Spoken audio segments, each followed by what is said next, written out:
Czym jest Baltic Tech? Konferencją, nazwą zespołu badawczego, czy może produkującą sprężarki? Co ma wspólnego z poszukiwaniami zaginionego okrętu ORP Orzeł? Na te i inne pytania odpowie Tomasz Stachura, człowiek, który z wrakami zna się po imieniu, a kilku nadał nazwę. Jest on współzałożycielem Baltic Tech oraz pomysłodawcą akcji Santi Odnaleźć Orła. Zapraszamy do wysłuchania odcinka, a przy okazji pozdrawiamy Patryka Koniarczyka, który został ostatnio naszym patronem. Podcast z podwody. Rozmowy o nurkowaniu, sprzęcie i eventach nurkowych. Kieruj się pod wodę. Cześć Tomku. No hej. Cześć. W końcu się udało, tak? Tak, udało się spotkać. To od razu pytanie rozgrzewkowe. Jest dzisiaj zimna atmosfera listopadowa. Gdzie ostatnio nurkowałeś? No na Bałtyku. To jest łatwa odpowiedź, bo kocham Bałtyki. Staram się, już teraz w zasadzie niewiele jeżdżę po świecie i każdą wolną chwilę spędzam na Bałtyku, a że mieszkam w Gdyni, to nie jest jakby problem. Nie nudzi się ten Bałtyk? Nie, wiesz co, Bałtyk jest taki... niedostępny, nie? Czyli trzeba zebrać parę rzeczy, musi być pogoda, musi być ekipa i musi być łódka, sprzęt i tak dalej. Także zebranie tych wszystkich rzeczy często jest trudne, więc Bałtyk jest naprawdę niedostępny. Ja często mówię, że jak się z ludźmi umawiają spoza Polski, to szansa, że jak przyjedziesz na wybrzeże, to szansa, że zanurkujesz, to jest 30%. Nie? Okej, a oni gdzieś tam z zagranicy przylatują i tak dalej jeszcze. Tak. Jak robiliśmy kiedyś takie tygodnie Santi Wreck Safari na przykład, no to jeśli na 5 dni czy 7 udało się zrobić 3 nurkowe dni, to naprawdę był to duży sukces. Okej. To nie brzmi kusząco, żeby się umawiać na takie nurki, nie? Dlatego Bałtyk się nigdy nie znudzi, no bo jeśli coś jest niedostępne, to się nie nudzi. I co, głównie jakieś wraki, czy też, nie wiem, rekreacyjne pływanie po jakichś płytszych akwenach? Jeśli pytasz o mnie, no to wraki. No generalnie mam całą listę pozycji do sprawdzenia.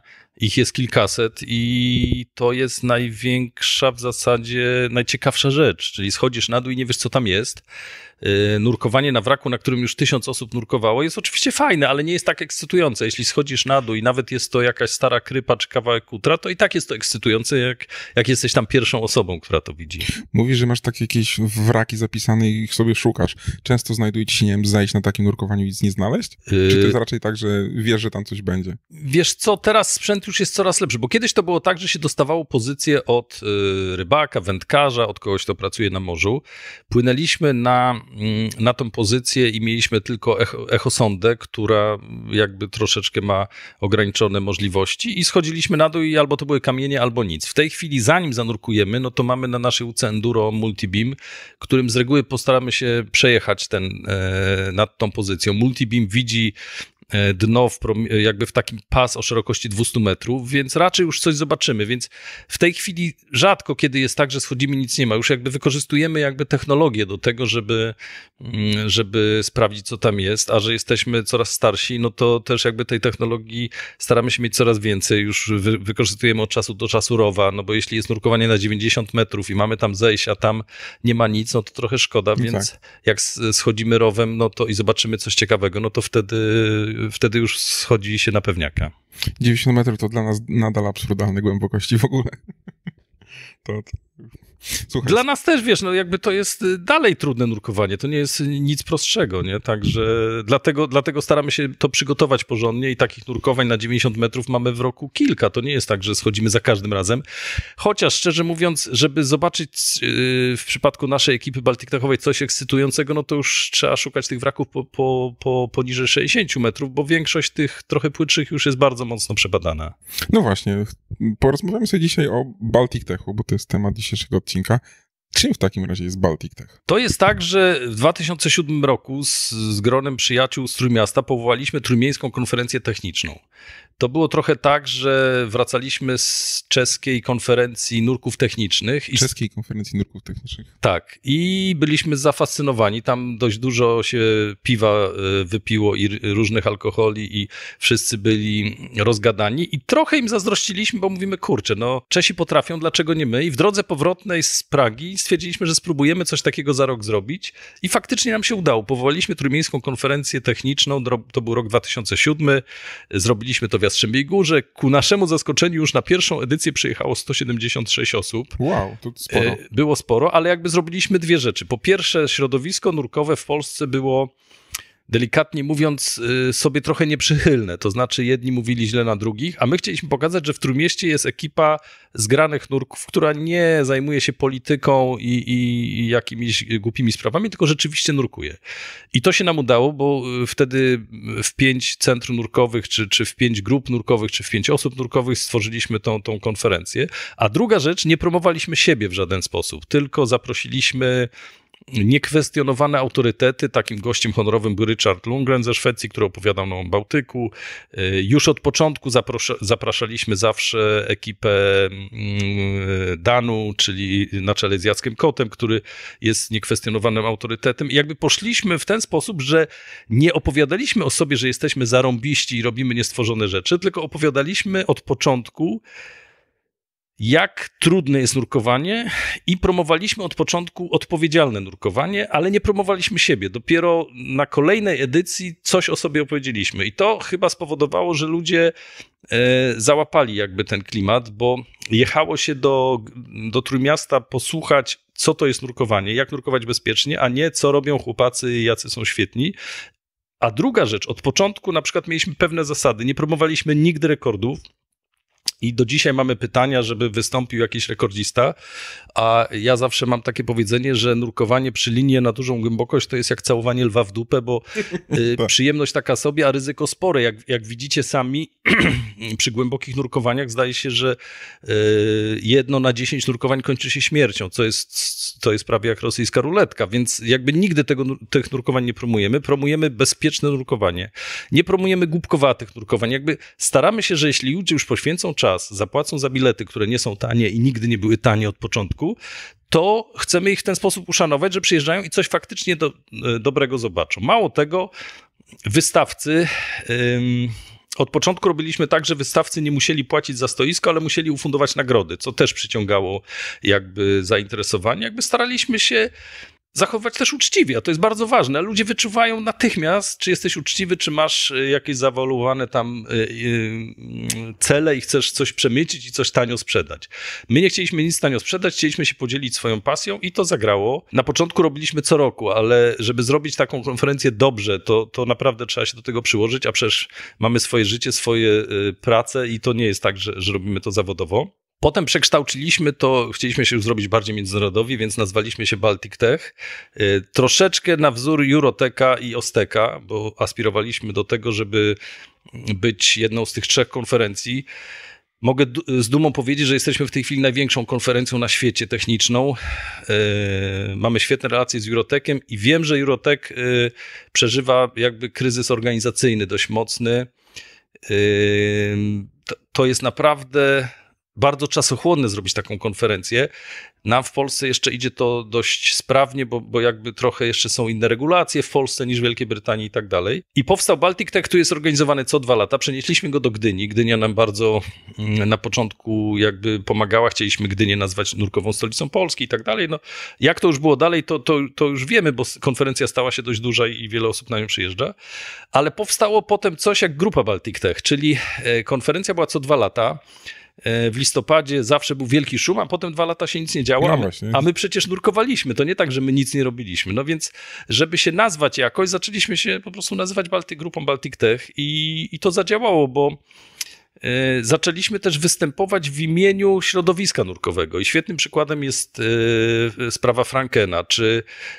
Z dumą mogę powiedzieć, że udało nam się otworzyć wiele wraków, bo chyba od początku istnienia Baltic Techa paręnaście wraków wpisaliśmy na listę, w tym Bichner. To jest taki przykład naszego działania, bo Bichner by do dzisiaj był zamknięty, dlatego że urzędnikom się nie chciało. Nie? I my jako Santi mamy swojego prawnika, no bo jakby to jest naturalne i mamy świetne z nimi relacje z Maciejem i Maciej mówi: Słuchaj, Tomek, ty takie fajne rzeczy robisz, a ja to tylko, wiesz, wezwania przedsądowe wypisuję. Może dałbyś mi jakąś robotę, którą by była ciekawa, bo mówi, czy Orzeł, czy Baltic Tech i tak dalej. Ja mówię, słuchaj, jest taka sprawa, nie wiem, Gustlofa, Goi, Bichnera i Maciek Adamczyk się w to zaangażował prywatnie. Mówi, no nie do wiary, że ten wrak jest zamknięty. On powinien być otwarty. Maciek siadł do tego jako prawnik, poświęcił na to kupę czasu, zaczął analizować i mówi, słuchaj, tu jest taki bałagan w tych zakazach i nakazach, że trzeba to uporządkować. I poniekąd przymusiliśmy urzędników do ruszenia tyłkiem i do zrobienia czegoś. Ale powiem wam, że było to porażające, jaka jest niechęć urzędników,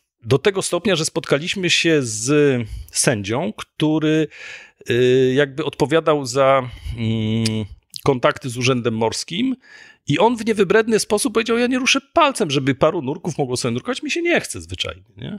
I to był dla mnie zimny prysznic, więc ja powiedziałem sobie, jak urzędnicy często myślą, że nurkowie to są, wiesz, prości ludzie, którzy nie potrafią czytać, No tak. a chyba sam masz świadomość, że nurkowie to są często przedsiębiorcy, prawnicy, lekarze, to są ludzie, którym nie można kitów wciskać. No i zaczęliśmy wymieniać się pismami z Urzędem Morskim i przycisnęliśmy ich trochę do ściany. I nagle oni się jakby zrozumieli, że obywatel rozumie, wiesz, jakby pismo czytane i wiesz, zaczęła się inna rozmowa. W tej chwili bardzo nas jakby traktują poważnie, ale też jakby zdobyliśmy sobie taki poziom, że możemy występować w imieniu całego środowiska. Powiem ci dlaczego, bo kiedyś złożyliśmy kolejne pismo do Urzędu Morskiego i naczelnik Urzędu Morskiego powiedział, słuchaj, ale nie może być tak, że ja tylko z Baltic Techem rozmawiam, bo mnie posądzą, że tutaj mamy jakieś układy. Ustawki, I on mówi, ja zrobię tak, wygoogluję sobie wszystkie centra nurkowe w Polsce i napiszę do nich pismo, który wrak sądzicie powinien być otwarty do nurkowania. Naczelnik napisał 15 takich pism i jak myślisz, ile odpowiedzi dostał? Z 2? 0. Okej. To pokazuje niestety jakby, że jesteśmy mało socjalni, że nie chcemy, wiesz, jakby działać, nie chce się nam robić nic więcej poza naszymi obowiązkami, ale to też nam pomogło, bo od tego czasu Urząd Morski rozmawia z nami jakby z takim głosem nurków. To jest bardzo fajne, bo jeśli do nich piszemy, jakby traktują nas poważnie. W tej chwili na tapecie mamy Frankena i tu mógł w zasadzie, wiesz, godzinę wam opowiadać, jaka to jest robota, ale trochę to zaczyna być tak, że rozumiesz, to jest taka walka obywatela z urzędem i to, czy to jest Franken, czy to jest droga, czy to jest zamknięcie ulicy, to są mniej więcej te same przypadki. W tej chwili jest tak, że Franken, jakby sprawa Frankena zabrnęła w taką sytuację, że urzędnicy sami sobie jakby zablokowali działanie, bo powiedzieli, że otworzą Frankena, jak będą mieli dowód na to, że on jest bezpieczny. A Franken był okrętem wojennym, miał na sobie amunicję, nigdy, jak każdy okręt ma na sobie amunicję i w tej chwili jakby wyczyszczenie tej amunicji jest niemożliwe, więc oni go nie otworzą. No i tak dobrnęliśmy do sytuacji takiej, że nie wiadomo co zrobić. My już jesteśmy na poziomie Ministerstwa Infrastruktury. Mam wrażenie swoją drogą, że w Ministerstwie Infrastruktury pracuje osoba związana z nurkowaniem, ponieważ pisma, które dostajemy, są niegłupie. Tam widać, że ktoś kuma, o co chodzi. To jest bardzo fajne, bo w tej chwili jesteśmy na poziomie Ministerstwa Infrastruktury jakby zrobiło kasację decyzji Urzędu Morskiego i tak dalej. Oczywiście może to jest mały sukces. Problem jest taki, że Franken jest od 3 lat zamknięty, więc my tutaj się boksujemy z Urzędem Morskim, ale od 3 lat nikt nie nurkuje na Frankenie. Co ma takie wady? Po pierwsze, wiele osób jechało do Trójmiasta, żeby zanurkować na Frankenie. To był taki punkt docelowy. Tak. Dla mnie Franken osobiście jest oczywiście też bardzo ważny. Tam robiłem pierwsze techniczne nurkowania, tam robiłem pierwsze nurkowania wrakowe. To jest przepiękny wrak, który zaczyna się na 47 metrach, a dno jest na 76. Można do niego wpłynąć, można go opłynąć. On jest na tyle olbrzymi, że można na rufę zejść na osobne nurkowanie. No nie będę opowiadał, bo to jest przepiękny wrak i zamknięcie go jest po pierwsze idiotyzmem od strony rozwoju turystyki nurkowej, a po drugie idiotyzmem od strony badania stanu obecnego Frankena, bo w tej chwili nie wiemy, co na Frankenie się dzieje. 3 lata tam nikt nie był. 3 lata tam nikt nie był, więc opowiadanie, co tam jest jakby wróżeniem z fusów. A wracając do Baltic Techa, no to jest to, czym się zajmujemy. Będziemy się boksować, podejrzewam, z Urzędem Morskim kolejny czas. Jeśli ktoś tam wykaże się odrobiną odwagi, to otworzy Frankena. Problem polega na tym, że urzędnicy nie są odważni i to jest jakby bardzo szeroki temat, bo urzędnicy w Polsce mają 2 alternatywy. Albo nie zrobię nic i nic się nie wydarzy, albo zrobię coś, za co nigdy nie zostanę pochwalony, bo w zasadzie ale w razie czego, jak się coś stanie, to dostanę po głowie. No więc urzędnik nie robi nic. I to dotyczy każdej dziedziny życia. Nie? Gdyby w Polsce było tak, że urzędnik jest nagradzany za inicjatywę i za kreatywność, byśmy poszli bardzo do przodu. Niestety w Urzędzie Morskim jest tak, że nagradzanie za kreatywność nie istnieje, więc a karanie prawdopodobnie za błędy istnieje. Więc... Tak, zwłaszcza medialne karanie takie. Dokładnie, więc nie róbmy nic. Nie? Czy myślałeś, że jak pierwszy raz powstawała ta konferencja trójmiejska, że to tak się rozrośnie? Absolutnie nie. Oczywiście jakby cieszyłem się z tego, ale w tym roku mamy 10. konferencję. Od 2007 roku minęło kupę czasu, to też pokazuje, że się trochę postarzyliśmy wszyscy i to szybko leci, ale to też pokazuje, że do nurkowania wkroczyła już kompletnie nowa jakby generacja nurków. To też jest dla mnie fajna rzecz i często ja tu opowiadam jakieś rzeczy, nagle się okazuje, że nurek nie kojarzy na przykład niektórych rzeczy, które dla nas są oczywistą oczywistością, więc to też pokazuje, jak stary już jest Baltic Tech, ale staramy się też wciągać trochę młodej krwi do Baltic Techa, więc jakby widzimy to, że czas płynie. No właśnie mam takie pytanko, bo ja o Baltic Techu usłyszałem, jak tylko zacząłem nurkować i pierwsze moje takie było pytanie moje wewnętrzne, czy jako nurek rekreacyjny, który co dopiero zaczął, ma sens jechać na taką konferencję? Znajdę coś tam dla siebie? Czy jednak to jest taka konferencja, gdzie są tak super techniczne tematy, że ja nawet nie zrozumiem, o czym jest mowa? Nie, od razu ci mówię, że my też mamy tego świadomość. Ja zawsze mówię, że konferencja nurkowa Baltic Tech ma być dla wszystkich. Bardzo często namawiam ludzi, żeby zabierali na przykład, nie wiem, dzieci i pokazali im, jak wygląda nurkowanie techniczne, jakie są zagrożenia. Zawsze staramy się mieć lekkie prelekcje. W tym roku akurat nie będzie, bo mamy bardzo dużo chętnych, ale zawsze była taka prelekcja pod tytułem jak zacząć nurkowanie wrakowe. I wtedy jeden z nas opowiadał, jak się zdobywa zezwolenie, jakie są centra nurkowe i tak dalej. W tym roku zaniechaliśmy takiej prelekcji, bo mamy już taki natłok jakby różnych prelegentów, że nie udało się tego zmieścić, ale staramy się zawsze mieć bardzo lekkie prelekcje. Kiedyś mieliśmy taką zasadę, że też filmy puszczaliśmy, żeby na przykład jeśli nurek techniczny przyjdzie z żoną, to żeby żona się nie nudziła, oglądała sobie filmy. Także jakby staraliśmy się mieć dużo takich alternatyw. W tym roku chyba konferencja jednak będzie dedykowana tak jakby dla tych nurków, którzy mają świadomość. Mało tego, jak ja zapraszam prelegentów z różnych stron świata, to im od razu mówię, słuchaj, będziesz mówił do ludzi, którzy wiedzą, co to jest trimix, co to jest nitrox, co to jest dekompresja, nie musisz im opowiadać, że nie ma butli z tlenem i tak dalej, wiesz, jakby całej tej takiej rzeczy dla amatorów, więc oni już poziom prelekcji mają wysoki, także trzeba o tym wiedzieć na Baltic Techa jadąc. Ja zawsze namawiam, że Baltic Tech to jest tak w zasadzie, jak już zrobimy OWD i Advance'a i chcemy zastanowić się, czy iść dalej, to dla tych ludzi Baltic Tech jest bardzo dobrą konferencją. Okej, a to dużo naszych znajomych ma już Advance'a, a my jeszcze sobie raczkujemy. Takie właśnie pytanko a propos zespołu Baltic Tech, no bo to jest jakaś grupa ludzi i tak się zastanawiam, czy można w ogóle trafić do takiego zespołu Baltic Tech, jakby się chciało, nie wiem, szukać wraków albo tworzyć konferencję, czy trzeba być jakimś, nie wiem, super nurkiem, mieć ileś tysięcy godzin pod wodą, czy jak to wygląda, jak dobierać sobie zespół, jak wybieracie ludzi do siebie?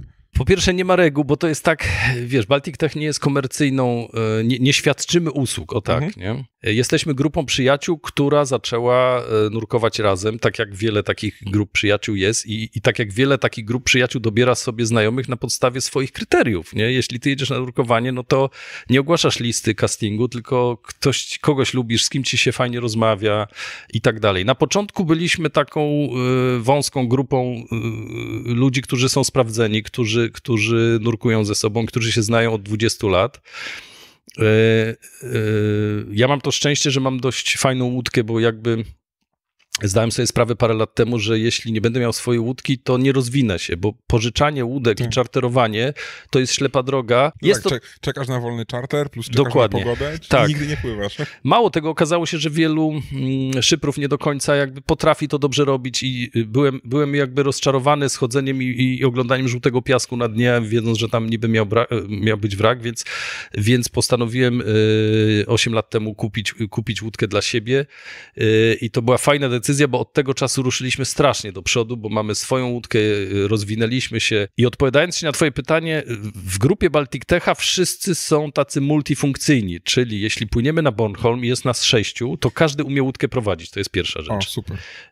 Nie ma tak, że jeden jest szyper, drugi bosman, a reszta sobie nurkuje. Wszyscy robią wszystko, wszyscy potrafią robić jedzenie, wszyscy potrafią nurkować, wszyscy potrafią coś robić. Trzeba naprawdę dużo rzeczy umieć, ale przede wszystkim jakby towarzysko jest bardzo fajnie. Jeśli spędzasz z kimś na morzu 10 dni, czy tak jak ostatnio byliśmy na projekcie takim największym Hollywood 30 dni, jesteś z tą osobą non-stop, no to... Żeby się nie pozabijać, nie? No, żeby się nie pozabijać i żeby mieć sobie dużo do powiedzenia i tak dalej. Także kryteriów doboru jest bardzo dużo. Faktycznie przez ostatnie 2-3 lata dobraliśmy do zespołu kilka osób, ale te kryteria są zupełnie nieokreślone. To jest tak, że to, że musisz dobrze nurkować, to jest jakby samo z siebie, no bo będziesz się źle czuł. Drugim kryterium jest na pewno, żeby nurkować na rebie, nie dlatego, że wiesz, rep jest religią, tylko z powodów logistycznych, bo jeśli mielibyśmy na tydzień popłynąć w morze i mieć kogoś na obiegu otwartym, to byśmy przeciążyli łódkę tak, że koniec świata. No tak. A na rebie mamy to tak dopracowane, że mamy malutki kompresor, który w zasadzie służy tylko do boostera i do ładowania argonówki, a pozostałe gazy ogarniamy we własnym zakresie.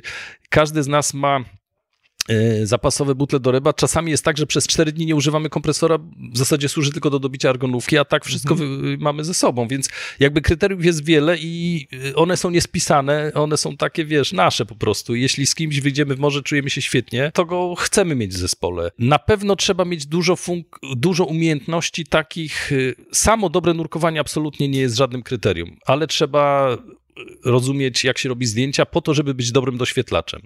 Bardzo fajnie, jeśli masz umiejętność, że na przykład jesteś, nie wiem, elektronikiem, bo jeśli jesteśmy w morzu, ostatnio tak mieliśmy sprężarka, nam się popsuła, okazało się, że każdy z chłopaków potrafił tą sprężarkę rozebrać i ją naprawić, bo miał jakby taką umiejętność. Fajnie jest umiejętność, nie wiem, montowania filmu, bo często jest tak, że wracając z nurkowania już zanim dopłyniemy do portu jest film zmontowany, więc ja strasznie nie lubię, jak ludzie płyną z nami i czują się, że są klientem i że my powinniśmy mu jeszcze stage podać i go wpuścić do wody. To takich ludzi nie bierzemy ze sobą. To jest tak, że mamy w tej chwili takie grono, że wiesz, czasami jest tak, że ja płynąc nie zdążę nic zrobić, bo chłopacy się rzucają do roboty. Rozumieją łódkę, potrafią przycumować ją dobrze, potrafią, wiesz, odbijacze zrobić, potrafią dokumenty wypełnić. Każdy potrafi wszystko i to jest jakby największy sukces Baltic Techa, że ja staram się organizować nurkowania dość często i chłopacy z grupy czasami mówią, słuchaj stary, no ale ja nie mam tyle czasu, ja mam urlop i mam jeszcze rodzinę. I jak to kiedyś Tomek Zwara powiedział, słuchaj, ja sobie wyliczyłem, że w zeszłym roku spędziłem więcej z tobą na enduro niż z żoną na wczasach, więc wiesz, jakby zaczyna być niepokojąco. Dlaczego o tym mówię? Bo często jest tak, że rotujemy, nie? Czyli jest na przykład dzisiaj jest ta piątka, jutro jest ta piątka, pojutrze jest ta piątka, a wszyscy potrafią wszystko, dzięki temu nie ma problemu, żeby wyjść w morze. A ja też chcę skacząc do wody, mieć pewność, że ten chłopak, który u góry nawiguje enduro, będzie tam jak ja wyjdę, bo to jest jakby dość niepokojące, nie? Jeśli wychodzisz i łódki by nie było. No, gdzieś sobie popłynie, albo coś, zgadza się. I powiedz potem tymi nurkowaniami, które tam odkryjecie coś na Baltic Tech jako ekipa sobie żeglując, chwalicie się na konferencji, prezentujecie to pewnie, tak? Wiesz co, chwalimy to takie trochę inaczej. Mamy całą masę odkryć i w zasadzie o wielu rzeczach też nie mówimy. To jest tak, że trzymamy to nie dlatego dla siebie, że to jest jakaś, tylko że wiesz, na przykład mamy wrak, na którym byliśmy raz i ten wrak wymaga jeszcze 2-3 nurkowań, żeby dowiedzieć się o nim więcej, nie? Jeśli robimy prelekcje, a nie jest ich dużo, to ja bardzo często proszę, żeby nie nagrywać, nie robić zdjęć, bo wtedy powiemy więcej. Generalnie na Baltic Techu zawsze prosimy, żeby nie nagrywać, bo to jest jakby ukłon w stronę prelegentów. Prelegenci nie lubią, jak ludzie nagrywają ich prelekcje, ale to jest z wielu przyczyn, a jedna z przyczyn jest taka, że wtedy mówisz szczerze o wielu rzeczach, nie? No bo przecież wiadomo, że my nurkując trafiamy na naprawdę rodzynki takie ciekawe. Jeśli chcemy, możemy o tym powiedzieć to tylko w zamkniętym gronie, no bo nie będziemy opowiadać wszystkim, bo czasami przepisy są tak bezmyślne, że wiesz, to jest jak paragraf 22, że żeby zanurkować na wraku musisz mieć zezwolenie, ale żeby zdobyć zezwolenie musisz wiedzieć, że tam jest wrak, no więc jakby jak to zrobić, nie? I teraz zdobycie zezwolenia trwa miesiąc. Jeśli ja bym chciał na wszystkie swoje nurkowania zdobyć zezwolenie, to bym po prostu siedział w urzędzie i wypisywał te zezwolenia, nie? Zresztą współpraca z urzędem i z Narodowym Muzeum Morskim to jest trochę taka szorstka przyjaźń. No, przyjaźnimy się, ale to nie jest jakby... Ja mam wrażenie, że trochę nas nie wykorzystują tak, jakby mogli, nie? My jesteśmy nadaktywni, a Urząd Morski i Narodowe Muzeum Morskie, oni pracują w innej czasoprzestrzeni. Jeśli my byśmy co miesiąc im dostarczali jakąś informację, z którą oni muszą coś zrobić, to jest dla nich za dużo, więc, więc jakby trochę przestaliśmy ich informować nie dlatego, że nie chcemy, tylko jeśli oni nie chcą, no to ile można, nie? Po drugie, ja dość mocno teraz się wyuczyłem prawa, czyli jakby wiem, że prawo chroniące wraki w Polsce nie jest precyzyjne. Do 12 mili od brzegu definitywnie wrak, jeśli spoczywa do 12 mili, leży na terytorium Polski i jest bez dyskusji. Powyżej 12 mili jest już to mocno dyskusyjne. Czyli mój prawnik, o którym już wspominałem, Maciej powiedział, słuchaj, tak szczerze mówiąc, jeśli zanurkujesz na wraku powyżej 12 mili i Urząd Morski czy Straż Graniczna przyjedzie i ci zrobi jakiś problem, ja cię z tego wybronię, bo nie ma przepisu, który ci nie pozwala. To są tak zwane wody ekonomiczne, a nie wody terytorialne. Mocno to zgłębiłem i wiem jakby o czym mówię, a dlaczego jest to tak nieprecyzyjne, pokazuje słynny już Baltic Pipe, o którym się teraz mówi, miesiąc temu był otwarty, tak. Zresztą świetna robota. I jak budowano Baltic Pipe, my byliśmy żywotnie zainteresowani, no bo wiadomo, że jak budują, to odkrywają wraki. No tak. Mamy przyjaciół w tych firmach, które to robią i wyobraźcie sobie, że w pewnym momencie, jeśli Baltic Pipe był budowany koło Bornholmu, to nie wiadomo było, czy ma decyzję wydać Dania czy Polska. Skoro przy tak poważnej sprawie niełatwo określić, kto jest jakby odpowiedzialny za tą część dna, to co dopiero przy wrakach, które nikogo nie interesują poza hobbystami. Nie? No, zdecydowanie. Jednym z takich chyba, nie wiem, czołowych projektów to jest odnaleźć orła. Tak. Tu od razu moje pytanie, bo pewnie dużo osób nie wie, czym jest ORP Orzeł i dlaczego ORP Orzeł. Wiesz co, strasznie mnie martwisz, jeśli mówisz, że dużo osób nie wie, co jest ORP Orzeł, bo ja jestem z pokolenia, dla których orzeł był taką oczywistością, że powiedzenie, że nie wiem, co to jest orzeł, to był obciach po prostu, nie? My wszyscy się wychowaliśmy na filmie Buczkowskiego z 58 roku, gdzie znaliśmy te teksty wręcz i dla mnie orzeł był taką oczywistością, jak dla całego świata Titanic. No nie można nie znać historii Titanica. Wydaje mi się, że jeśli chociaż troszeczkę się interesujesz morzem, no to nie wiedzieć, co to jest Titanic, to trochę obciach, nie? I tak samo według mnie orzeł jest dla Polaków tym, czym dla świata był Titanic. Był, bo jest odkryty, mówię. Zabraliśmy się za orła w taki sposób, właśnie też jakby miałem wrażenie, że ktoś poszukuje orła. O tak. W 2013 roku polska marynarka wojenna wyruszyła, ogłaszając w telewizji, że prawdopodobnie orła znaleźliśmy. Tak powiedziała polska marynarka wojenna, pojechała na Morze Północne i okazało się, że wrak, na który trafili, to był J6, okręt z I wojny światowej, okręt podwodny. Ja już byłem pewny, że orła znaleziono, więc wiesz, no jest po sprawie. A tu nagle oni wracają i mówią, nie, to jednak jest J6. Swoją drogą ja do dzisiaj bym postawił każde pieniądze, że to był orzeł, bo on rozmiarowo pasował idealnie, rysunek był idealny, wszystko pasowało, ale okazało się, że to nie jest wrak orła. I to był rok 2013 i wiesz jak to jest, zapaliła mi się taka lampka, mówię, kurczę, skoro my tutaj na Morzu Bałtyckim odkrywamy co chwila coś nowego, to czemu by nie orła? To czemu, mało tego, siedliśmy sobie z chłopakami, jeszcze żył wtedy Dima Stavratakis i powiedział, Tomek, kurczę, kto jak nie my, nie? No jeśli my tutaj mieszkamy na wybrzeżu, zaczynamy jakby coraz poważniej nurkować, mamy już za sobą kilka odkryć Akademii Karpińskiej i tak dalej, no to teraz zabierzmy się za orła. Szczerze mówiąc, ja byłem pewny, że się za niego zabierzemy i za pół roku orzeł będzie odkryty. Miałem taką jakby pewność nowicjusza, że to jest w ogóle łatwizna, nie? Za parę miesięcy kupiłem enduro, wręcz taki byłem chojrak i mówię, dobra, a kupiłem go w Wielkiej Brytanii i mówię do Benedykta Haca, który pomagał kupić mi to enduro, mówię, słuchaj, a w drodze powrotnej w ogóle przelećmy przez Morze Północne i znajdźmy orła. Do tego stopnia byłem jakby niepokorny. Benek mnie trochę tak jakby ostudził, mówi, słuchaj, to jest poważna sprawa, pierw ściągnij to enduro, a potem pomyślimy. Ale zaraziłem Benka już pomysłem, żeby zacząć jakby tworzyć grupę poszukiwawczą. Benek już był na jednej ekspedycji Balex Metal w 2008 roku, zresztą bardzo porządnej, dobrze zorganizowanej. Benek był współorganizatorem, jednostka IMOR z Instytutu Morskiego, no pełna profeska, więc wiedział, o czym jest mowa. Spotkaliśmy się wtedy z człowiekiem, który najwięcej wie o orle, czyli z Hubertem Jando. I zaczęliśmy rozważać jakby możliwość poszukiwania orła To był rok, to był właśnie początek 2014 roku. Okazało się, że enduro jest fajne, ale to jednak jest coraz poważniejsza sprawa i tak dalej. Zaczęliśmy szukać. Też dostaliśmy od Huberta informację, że prawie ma 2 pozycje, że to prawie tam orzeł jest. Ja w to wierzyłem. Miałem kilku dobrych przyjaciół, między innymi Lee Bishopa w Wielkiej Brytanii. Zadzwoniłem, chwyciłem za telefon, powiedziałem: Lee, potrzebuję statku, który jest w stanie zrobić to i to. Lee dał mi namiary. I ruszyliśmy w maju 2014 roku, wzięliśmy full sprzętu nurkowego, byliśmy pewni, że jedziemy w ogóle odkryć orła. Aparaty pewnie wszystko. Dokładnie. Nie? Na 9-osobową ekipę było 6 nurków, więc byliśmy pewni, że zanurkujemy. Pojechaliśmy, to się wtedy nie nazywało Santi odnaleźć orła, tylko po prostu pojechaliśmy z grupą przyjaciół. Wylądowaliśmy w Wielkiej Brytanii, przerzuciliśmy sprzęt. Dima był właścicielem firmy spedycyjnej, cały sprzęt pojechał. No, fajna taka ekspedycja, naprawdę z prawdziwego zdarzenia.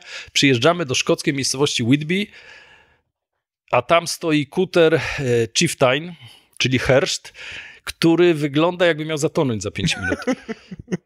Śmierdział, był obrzydliwy, był po prostu okropny. Nie był przygotowany ani do badań, ani do nurkowań. Miał wąskie przejścia, nie miał nigdzie przestrzeni, śmierdział rybami. I my ten cały sprzęt zapakowaliśmy na ten kuter, położyliśmy się na tych brudnych kojach i ruszyliśmy w morze. Dla mnie, a już trochę nurkowałem, to był naprawdę wyczyn. Byłem pod wrażeniem, że Benek, cała ekipa hydrografów świetnie sobie radziła. Faceci, którzy pracowali na porządnych offshore'owych statkach, zgodzili się na charytatywną pracę w tak prymitywnych warunkach. Nasz herszt, czyli ten Chieftain, w zasadzie tonął cały czas, pompy zęzowe piszczały, a jak pompy zęzowe piszczą, to normalnie na normalnym statku jest alarm naprawdę porządny, a tamte pompy piszczały cały czas, on je tylko wyłączał i opróżniał wodę. Pojechaliśmy na środek tego Morza Północnego, okazało się, że orła nie ma i wiesz, dostaliśmy mocno w dupę, falowało i tak dalej. Okazało się, że jedzenie było takie, że ziemniaki pire i lody różniły się tylko temperaturą, ale mniej więcej było to coś podobnego. Ja się muszę przyznać, że żygałem jak kot. Myślałem, że to jest choroba morska, a potem się okazało, że się wszyscy potruliśmy tym olejem, bo ten kucharz, który się okazało, że jeszcze przedwczoraj nie był kucharzem, tylko postanowili z niego zrobić kucharza, używał tego samego oleju przez tydzień, zlewał go na koniec i na drugi dzień znowu tego samego oleju używał, więc wszyscy byliśmy poza Łukaszem Piórowiczem podtruci tak, że koniec świata. Co Łukasz nie jadł po prostu? A Łukasz chyba miał, wiesz, żołądek z papieru ściernego, nie wiem, nie szkodziło mu to. Teraz rozumiem, czemu w Baltic Techu ekipa musi umieć gotować. Tak. No to prawda. I powiem ci, że na koniec końców, pamiętam, Hubert mi życie uratował, bo miał gorące kubki i kisiele z Polski. I ja już na tych gorących kubkach jechałem, bo już nic innego nie przyjmowałem. No był to po prostu wyjazd, że dostaliśmy w dupę. Na końcu się okazało, że jeszcze był sztorm, więc wróciliśmy dzień wcześniej do Whitby i mieliśmy samolot na drugi dzień. Ale to było fajne, bo mieliśmy 24 godziny jakby czasu na przegadanie, co teraz. No bo generalnie jechaliśmy odkryć orła. Orła nie ma. A orła nie ma. I wtedy, wiesz, poszliśmy do knajpy, zaczęliśmy pić piwo. Whitby to mała miejscowość, zaczęliśmy tych Szkotów zaczepiać i oni pierwsze co mówią: a co szukacie, bo tam złoto jest na tym okręcie. A my mówimy: nie, to jest polski okręt bohaterski. Zaczęliśmy o nim opowiadać, że zginęło tam 3 Brytoli i tak dalej. Po godzinie mieliśmy samych przyjaciół w tym pubie. Po godzinie oni zaczęli brać telefony, dzwonić do kolegów i tak dalej i zaczęła się jakby burza mózgów pod tytułem: szukamy wraku. Nagle się okazało, że ten zna jakiś wrak, ten zna jakiś wrak i nastąpiła taka gorączka poszukiwań. To jest to, co najbardziej lubię. Na drugi dzień poszliśmy na jakiś taki luksusowy, fajny kuter przerobiony ze starego kutra rybackiego, gdzie wszystko nagle było czyste, fajne i zupełnie zaskakujące. Pokazało nam, że można inaczej. To nam pokazało, że chcemy to robić dalej. I przyrzekliśmy sobie wtedy, że szukamy orła aż do skutku. Ja się zobowiązałem jako Santi, że będziemy przekazywać rocznie określoną kwotę na ten projekt i ruszył projekt Santi odnaleźć orła. I działa do dzisiaj. Z powodu pandemii nie byliśmy rok temu na wyprawie. Troszeczkę zastopowaliśmy, ale nie dlatego, że straciliśmy chęć, tylko po pierwsze mieliśmy projekt Karlsruhe, który był bardzo jakby czasochłonny. Po drugie, z powodu pandemii nie mogliśmy grzebać w archiwach, więc jakby też nie posunęliśmy się do przodu w naszej wiedzy o orle. I to jest powód, dla którego jakby w tym roku i w zeszłym nie było ekspedycji, ale dalej działamy. W zeszłym roku nawet była taka półekspedycja, bo jakby pilotowaliśmy kilku nurków z Rosyth i z Edynburga, którzy badali wraki na nasze zlecenie, także cały czas trzymamy rękę na pulsie. A dlaczego orzeł? Bo to było twoje pytanie. Wiesz, jakby Orzeł to ja zawsze powtarzam, to jest gotowy scenariusz na film hollywoodzki. Powstał parę dni temu Orzeł, Ostatni Patrol, ale to był film o ostatnim patrolu orła, a nie o całej jego bohaterskiej epopei. Ja w 2014 roku miałem wrażenie, że dużo wiem o orle, jak się zabierałem za niego, ale od 2014 roku zacząłem naprawdę jakby czytać o orle, dowiadywać się więcej i uwielbiam tą historię, bo tam każdy dzień, każda godzina tych ich działań jest nieprawdopodobnie ciekawa. Wiesz, jak zaczynasz czytać życiorysy, czy Piaseckiego, czy Grudzińskiego, to jest coś wspaniałego. Ja jakby z wiekiem się staję coraz bardziej patriotyczny, coraz bardziej interesuje mnie historia i czytając historię orła naprawdę jestem z tego dumny, że ci chłopacy zrobili coś takiego wspaniałego. Nie na darmo mówię chłopacy, bo my w tej chwili żyjemy w czasach, że ludzie nie dojrzewają, wiesz, zakładają rodziny w wieku 35-40 lat, myślą, że na wszystko mają czas, a w tamtych czasach Grudziński był najstarszy, mając 30 parę lat, był najstarszym na okręcie, a reszta to byli 20-latkowie, rozumiesz? Dzieciaki, nie? Jak sobie sprawdzisz statystyczny wiek dowódców okrętów Kriegsmarine, to ci wychodzi 24 lata, rozumiesz? A teraz 24-latkowi miałbym strach powierzyć, wiesz, sterowanie enduro, a co dopiero być dowódcą okrętu, podejmować decyzje o życiu i śmierci. I dla mnie poszukiwanie orła dało mi strasznie dużo, bo ja czytając jakby zagłębiłem się w tamten świat, w świat zupełnie innej odpowiedzialności, zupełnie innej pracowitości, zupełnie innych priorytetów i wiesz, jakby oddanie życia za ojczyznę, za innych, dzisiaj jest taką, wiesz, abstrakcją trochę, nie?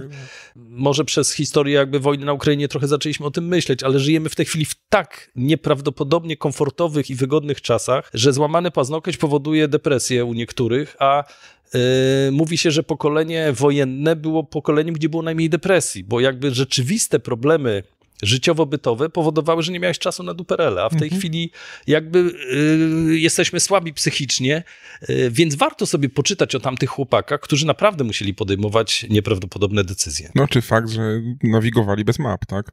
Po Bałtyku. Tak, to wiesz, jakby to jest najbardziej znana historia z orła, że nawigowali bez map, ale przede wszystkim mieli jaja, rozumiesz, oni naprawdę 17 września, kiedy uciekali z Tallina, mogli zostać w tym Tallinie. Oni by byli prawdopodobnie jeńcami i trochę by też tam dostali w dupę, ale by sobie żyli w komfortowych warunkach. Pamiętajmy o tym, że Sęp był internowany w Szwecji. Oczywiście ci chłopacy też chcieli coś tam robić, ale generalnie przesiedzieli całą wojnę w Szwecji, no, a chłopacy z orła nie. Zaryzykowali wszystko, rozumiesz, zaryzykowali totalnie wszystko, wychodząc w morze. Już w Tallinie okręt był nie do końca sprawny, jak wiesz, no, jak mówisz, tak. Nie miał map, nie miał uzbrojenia. Wychodząc, stuknęli jeszcze w skały, wzięli tych chłopaków strzelano do nich, rozumiesz, to było rzeczywiste zagrożenie, to nie były jaja, to nie było, wiesz, że masz 7 żyć jak w grze komputerowej, tylko masz jedno życie, nie? I oni podjęli taką decyzję, nie po to, żeby potem to wrzucić na Facebooka, bo tylko rozumiesz, no po prostu chcieli walczyć za ojczyznę. To są rzeczy, które obecnie trochę poszły w zapomnienie, ale to jest fantastyczne i dlatego o czym trzeba wspominać.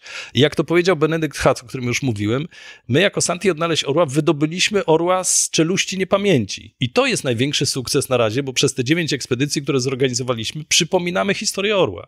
Pokolenie mojego syna, który ma 27 lat, nie wie nic o orle, a dzięki Santi Odnaleźć Orła zaczęło się interesować, zaczęło czytać, zaczęło się zastanawiać. To jest fantastyczne. Właśnie, mówisz 9 ekspedycji. Jak pierwszy raz tam jechałeś, to mówisz, że jedziesz, nurkujesz, robicie zdjęcia orła. To gdzie jest problem, albo co jest trudnością w jego odnalezieniu? No bo za pierwszym razem mówili, że pojedziesz, od razu będzie zdjęcie, nie? A teraz? Tak, no miałem taką pewność, bo wiesz co, na Bałtyku mamy duże szczęście. Jedziemy i odnajdujemy. Trafiamy bardzo często na wraki już po pierwszym, tak jak Karlsruhe znaleźliśmy faktycznie na pierwszej wyprawie. I jak takie masz szczęście, to masz wrażenie, że zawsze to szczęście będziesz miał. Ale jak to kiedyś ktoś pięknie powiedział, że my nurkowie mamy takie powiedzenie, że nie ty znajdujesz dzwon, a dzwon jest najbardziej cennym znaleziskiem na wraku, tylko dzwon znajduje ciebie. Jak to jeden z moich przyjaciół powiedział, orzeł pozwoli się znaleźć w odpowiednim czasie i ja w to wierzę. To znaczy, jak pomyślę sobie... Jaki miałem mentalność w 2014 roku i dzisiaj, to się cieszę, że go nie znalazłem. Bo wiesz co, wtedy, gdybyśmy tego orła znaleźli w 2014 roku, historia już by była zakończona. Rozumiesz? Nawet bym powiedział zapomniana. Nie? Przez te 9 lat rozdmuchaliśmy zainteresowanie. W tej chwili 3 ekipy szukają orła. Znajdują się na to państwowe pieniądze, co troszkę nie jest po mojej myśli, bo ja zawsze podkreślam, że Santi Odnaleźć Orła jest prywatną inicjatywą za prywatne pieniądze. Nie bierzemy złotówki z państwa, mając na to nawet propozycje, bo to jest tak, że to nie jest, zwłaszcza w dzisiejszych czasach przy obecnym rządzie, to nie jest problem wyciągnąć 500 000 czy 1 000 000 na taką ekspedycję. My to robimy za dużo mniejsze pieniądze, ale mamy ten fan, rozumiesz, śpimy na podłodze, ale mamy tą duszę. Jak płyniemy na ekspedycję i dostaniemy w dupie, to wiemy, że to zrobiliśmy sami, że wszyscy pracują jako wolontariusze, wszyscy mają ten entuzjazm. W 2017 roku Lotos się zwrócił do nas z propozycją, że będzie sponsorował Orła.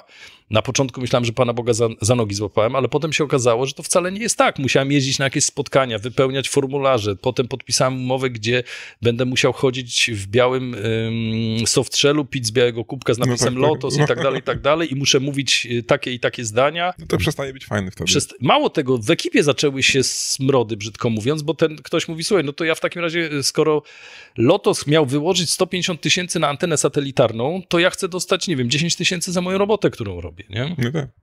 I wtedy wykonałem najdziwniejszy telefon w życiu do Lotosu i powiedziałem, słuchajcie, fajnie, bardzo was doceniam, ale nie chcę, bo po prostu to, co stworzyliśmy szukając Orła charytatywnie, jest dużo cenniejsze niż przepalenie teraz kilkuset tysięcy. Także tak wyglądają poszukiwania Orła, że one są trochę z mniejszym budżetem, ale z duszą. To jest najważniejsze. Nie? Wiem, że jest kilka hipotez, gdzie orzeł może się znajdować i jak się tam znalazł. Które rozważacie? No właśnie, teraz odpowiadając na twoje pytanie. 9 ekspedycji, 9 lat i ja w to włożyłem tysiące godzin pracy, ja i cała grono ludzi, bo przecież poszukiwania Orła pod egidą SANTI to jest cała grupa ludzi. I odpowiem ci tak. Dowiedziałem się strasznie dużo o historii Orła, ale nie posunąłem się ani o milimetr w wiedzy, gdzie jest wrak Orła. Ani o milimetr, rozumiesz? Nic przez te lata nie wyszedł najmniejszy dokument z archiwów, nie odnaleźliśmy. Coś, co by nas przybliżyło, gdzie orzeł jest. Jedyne, co wiemy, że orzeł 23 maja 1940 roku w godzinach wieczornych, bo one też nie są precyzyjne, są 2 godziny wyjścia, ale mniej więcej o godzinie 23 lub o 20 wyszedł w morze z Rosyth. I to jest wszystko, co wiemy, rozumiesz? I nic więcej nie wiemy. Nawet kierunku wyjścia nie znamy? Nie, no znamy jego pierwsze rozkazy, które dostał. Ale mówię to po to, żebyś miał świadomość, że orzeł mógł na przykład pół godziny od portu wejść na minę zabłąkaną i zatonąć. Oczywiście to jest mało prawdopodobne, bo te dno przy porcie jest dobrze zbadane, ale czy to nie jest właśnie tak, że najciemniej jest pod latarnią, a może są wraki, na które mówi się, wiesz, a to jest jakiś tam barka i mówią na nią barka, a to jest na przykład rozjechany 1000 razy orzeł. To też, oczywiście to jest bardzo mało prawdopodobna hipoteza, ale to też jest możliwe.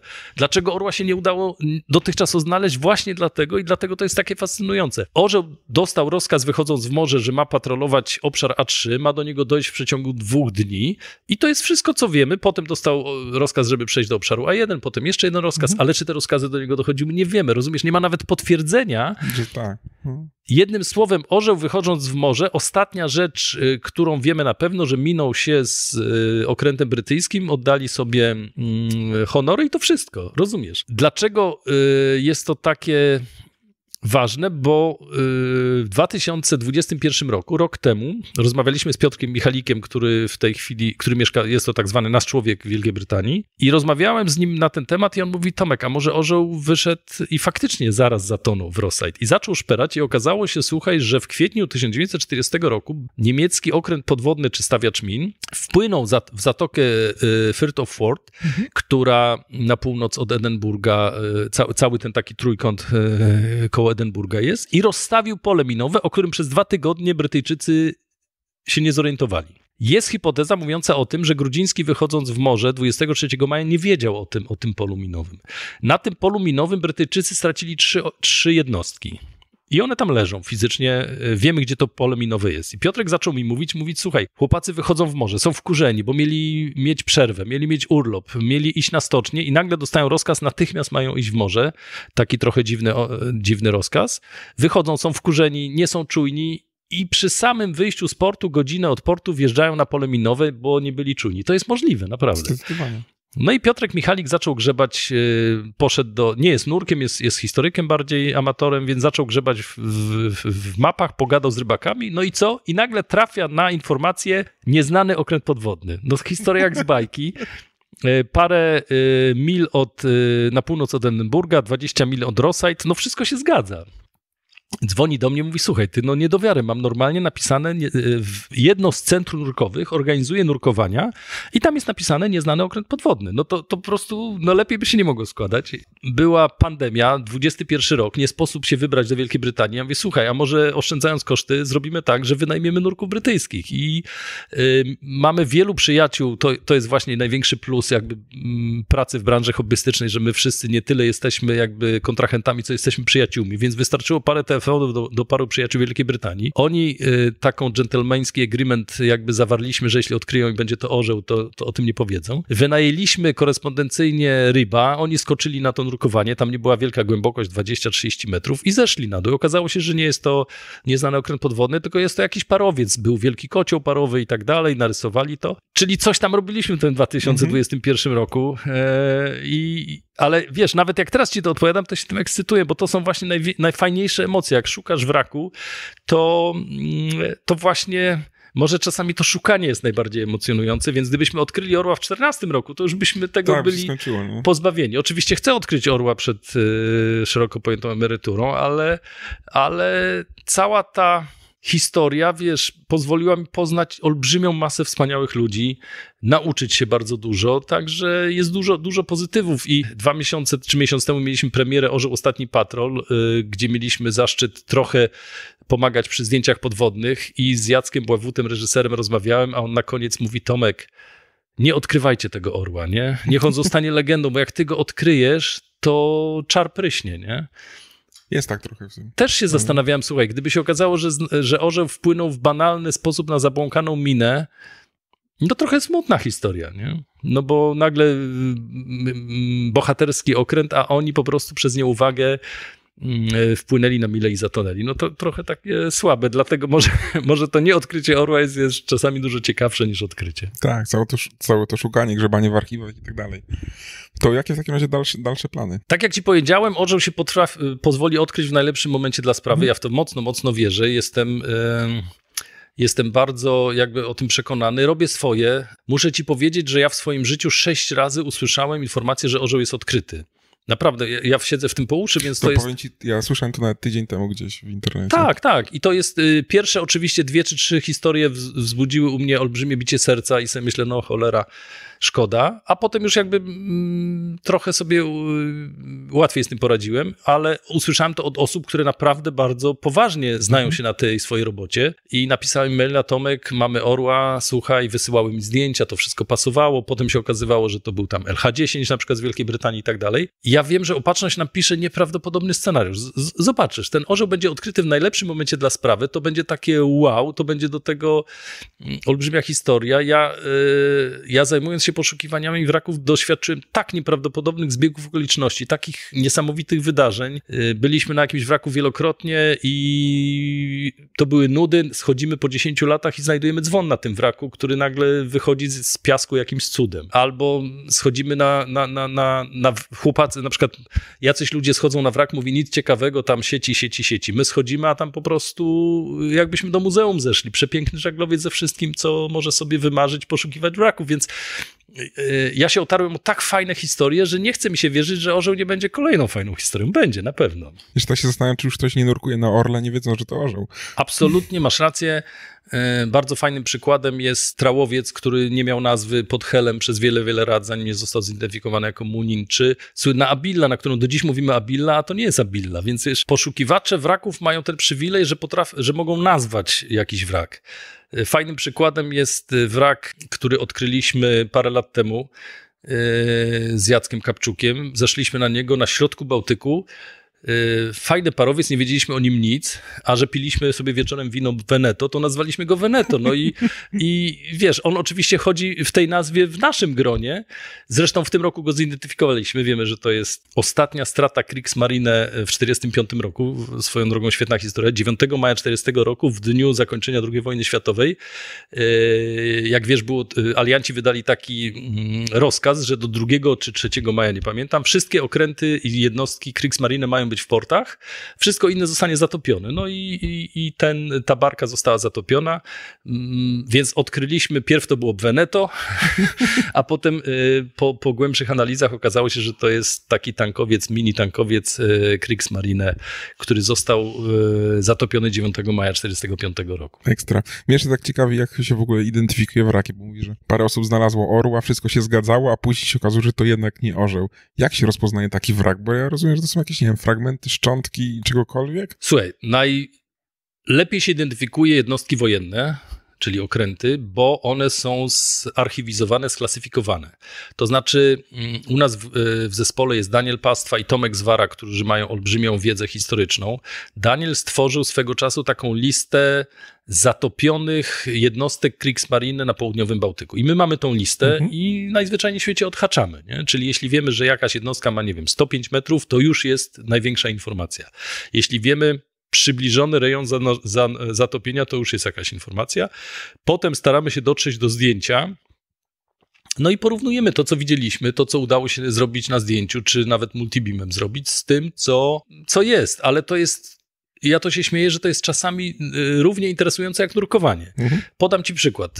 Wracając z Bornholmu w tym roku, mieliśmy taką informację od rybaków, że jest duża jednostka mniej więcej w połowie drogi między Łebą a Bornholmem, czyli wszędzie jest równie daleko, na 92 metrach. I zeszliśmy raz z Maćkiem Honcem i wrak był spowity sieciami i do tego jeszcze spowity siarkowodorem, tak, że koniec świata, nurkowaliśmy we mgle totalnie, ale mieliśmy to szczęście, że trafiliśmy opustówką niemalże w miejsce, gdzie powinien być mostek. Wrak był odwrócony do góry dnem, rozbity na dwie części. No totalna masakra do nurkowania, a jeszcze te 92 metry, no to nie zachęca do jakichś wielkich tam badań. To, co nam się udało, Maciek to sfilmował i tak dalej, płynęliśmy wtedy na Bornholm.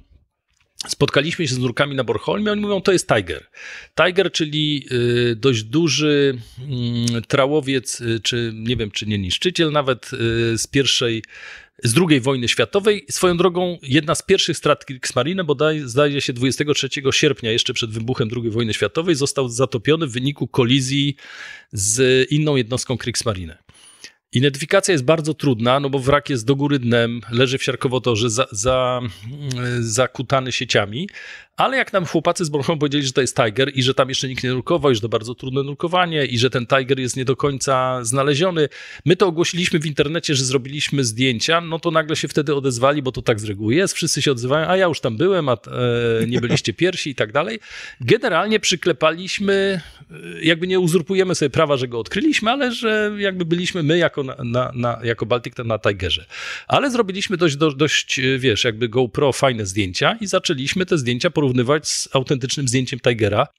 Swoją drogą Maciek, mieszkając we Wrocławiu, nagle znalazł informację na Allegro, że chłopak sprzedaje pocztówki i na jednej z pocztówek był Tiger. No to już jest ciekawe. Nie, naprawdę, to są takie fajne historie.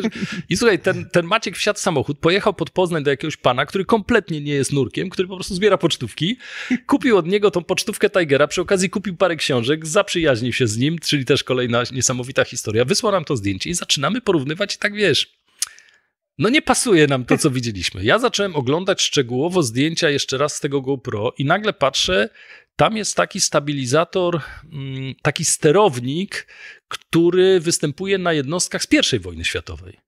No i sobie myślę, wiesz, no zaczyna mi to nie pasować.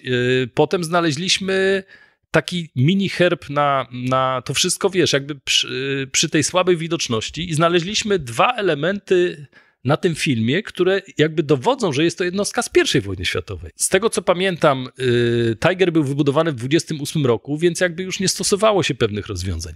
Mówię to po to, żeby pokazać, jak to jest ciekawe i jak trudno jest zidentyfikować. Prawdopodobnie, wiesz, po pierwsze znaleźliśmy Tigera, potem zostaliśmy trochę, wiesz, jakby poinformowani, że nie byliśmy tam pierwsi, że już ten Tiger jest dawno znaleziony, a teraz się okazuje, że to nie jest Tiger, więc co to jest? No więc jakby, a Tiger jest z tego, co wynika mi, dalej nieznaleziony, a ostatnia rzecz, która przemawia za tym, że to nie jest Tiger, że on leży w dwóch częściach. Nie chce mi się wierzyć, że okręt, który zatonął w wyniku kolizji, rozpadł się na dwie części, bo okręt, który się rozpada na dwie części, to albo dostał solidną torpedę, albo wszedł na solidną minę. Najśmieszniejsze jest to, że poza gronem kilkunastu ludzi nikogo to nie obchodzi. Mnie często ludzie mówią, wiesz, w obecnej dobie internetu, gdzie wszystko jest za jednym kliknięciem, ludzie myślą, że wiesz, wpiszesz, gdzie jest orzeł i ci tam wyskoczy generalnie informacja. Tak, i w ogóle Maps ponawigują. No więc właśnie, jesteśmy do tego przyzwyczajeni. Ludzie mówią, a dlaczego wraki nie są sklasyfikowane? I to jest właśnie pociągające, że wiesz, w obecnej dobie, gdzie jesteś sobie w stanie, jadąc do Ameryki, wygooglować na Google Maps ulicę, na którą jedziesz i sobie jesteś w stanie obejrzeć i tak dalej, nagle się okazuje, że wraki leżące na dnie kompletnie nie są sklasyfikowane. Odpowiedź jest bardzo prosta. Jest to ekstremalnie drogie i robi się to tylko w dwóch przypadkach. Po pierwsze, jeśli hydrografowie potrzebują przygotować dno do inwestycji typu wiatraki, typu gazociąg, to wtedy to dno jest bardzo szczegółowo badane i wtedy przy okazji znajdują się wraki. Druga rzecz, wraki interesują urzędy tylko jeśli są przeszkodą wodną i wtedy Urząd Morski, jeśli bada wrak, to sprawdza, czy jest przeszkodą. Jeśli nie jest przeszkodą, zaznacza, że nie jest przeszkodą. I na tym kończy. Nie bada tego, co to za wrak i tak dalej. I w tym momencie pozostaje olbrzymie pole dla nas, dla amatorów, że możemy sobie to robić. A jak mało zbadane są wraki, to ci odpowiem w ten sposób. Na Morzu Północnym w wyniku konfliktu I i II wojny światowej zatonęło 194 okręty podwodne. Czyli szokująco wielka liczba. Do dzisiaj znaleziono około 100, zidentyfikowano około 100. Czyli jeszcze 100 dalej wymaga znalezienia. Czyli orzeł jest w tej drugiej setce, w tej drugiej połowie. No chyba, że te pierwsze 100 jest źle zidentyfikowane. Absolutnie masz rację, bo na przykład jako Santi Odnalezioro zrobiliśmy sobie taką listę okrętów podwodnych, z tego aż 3 nazywały się U-40. No więc któryś z nich jest na pewno źle zidentyfikowany. Jakby tutaj jest bezpieczeństwo, że nie jest to orzeł, ponieważ orzeł miał charakterystyczne 82 metry, a takich jednostek były 2 czy 3 tylko, także z tego właśnie ten J6, który w 2013 był odkryty przez marynarkę wojenną. I to jest jakby wielki sygnał. Jeśli tam ten wrak ma 62 metry, no to z reguły jest to 7C, bo ubotów 7C było najwięcej wyprodukowane podczas II wojny światowej. Ich leży bardzo dużo i zidentyfikowanie ich jest już bardzo, bardzo trudne, no bo one się niczym nie różnią. Ekspertem od tego jest Daniel Pastwa, który potrafi przez otwory przelewowe i przez jakieś bardzo drobne szczegóły odróżnić te wraki. Przy czym mówimy tutaj o wrakach kilku, bo na Bałtyku jest tylko 9 okrętów, na Bałtyku Południowym, gdzie my tutaj działamy, jest tylko 9 okrętów podwodnych. Co ciekawe, 5 dopiero zostało znalezionych, 4 są cały czas nieznalezione, w tym słynny V80 napędzany turbiną Waltera, który jest prawdopodobnie dla świata dużo ciekawszy niż orzeł. Jeśli ktoś na Bałtyku znajdzie ten okręt, to będzie jak Titanic, nie? To jest, swoją drogą, on jest również na naszej liście jako Baltic Tech, bo to jest taka słynna Wunderwaffe Hitlera, ale to jest Wunderwaffe, czyli cudowna broń, która jest potwierdzona zdjęciami. To nie tak, że to jest legenda. Są zdjęcia, że V80 stał w helskim porcie. W marcu 1945 roku dowódca, wiedząc, że się front zbliża, wypłynął kilka mil na północny wschód od Helu i go zatopił na dużej głębokości. I to wszystko, co wiemy. Niestety zatopił go wybuchami, a nie jakimś otwarciem luków, co powoduje, że on mógł się rozpaść na kawałki. Dlaczego jest to tak istotne? Bo V80 miał tylko 25 metrów długości. Jeśli rozpadł się na kawałki, to na dnie leżą po prostu kawałki. Jeśli zatonął okręt podwodny, który z reguły, ponieważ jest okrętem podwodnym, ma silny kadłub, z reguły leży cały na dnie. To jest bardzo ważna informacja, bo okręty, jak się znajduje, w dużej mierze bardzo często są w całości. Musi być naprawdę solidna mina, żeby się rozpadł, a V80 prawdopodobnie mógł się rozpaść, dlatego my go nie możemy znaleźć, bo może przejechaliśmy nad nim i widzieliśmy, wiesz, kawałek blachy, a to może być właśnie część V80. To jest jeden z tych 4 okrętów podwodnych, który jest nieznaleziony i niezidentyfikowany, a reszta jest cały czas do znalezienia, także to jest ci, że coś gdybyś był niesamowitego. moim historykiem, to bym kochał historię. Słuchaj, ja ci powiem dokładnie to samo. Historia, jak byłem w szkole średniej, to był najnudniejszy przedmiot, dlatego że byłem nieciekawy historii, a w tej chwili myślę, a skończyłem Politechnikę Gdańską, myślę, że poszedłem na historię, bo wiesz, to po prostu jest pasjonujące, nie? Ale to trzeba mieć na to swoje lata, żeby to zrozumieć. Właśnie mnie zajarałeś historią.